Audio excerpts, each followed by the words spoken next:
நான் சொல்கிறத உங்கள் கடையில் தெளிச்சிங்கன்னா கஸ்டமர் கூட்டம் தானாக வரும். ஜோதியாக இருக்கும் கடை. Shop owners listen very carefully. காலையில் கடை திறக்கிறதுக்கு முன்னாடி கொஞ்சம் தண்ணி எடுத்து கங்கா தண்ணின்னு நினச்சி தெளித்து விடுங்க. நெகட்டிவ் எனர்ஜி வேரோடு அகன்று போயிடும். கடை முழுக்க தூவம் போடுங்க. நல்ல சாம்பிராணி, அந்த வாசனை லட்சுமியை வரவழைக்கும்.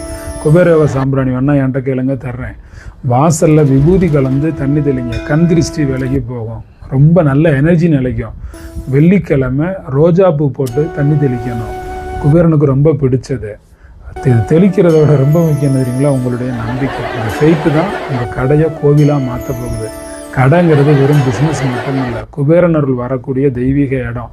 சரியான தூய்மை வேணும், சரியான நம்பிக்கை வேணும். மக்கள் கூட்டம் தானாக வரும். சாம்பிராணி வேணுமா, திருநீர் வேணுமா, நான் தர்றேன் உங்களுக்கு. நேரடியாக அல்லது ஆன்லைனில் குபேரயோக பயிற்சிக்கு வாங்க. இதெல்லாம் நீங்கள் செய்ய போகிறீங்களா? கமெண்ட் பண்ணுங்கள்.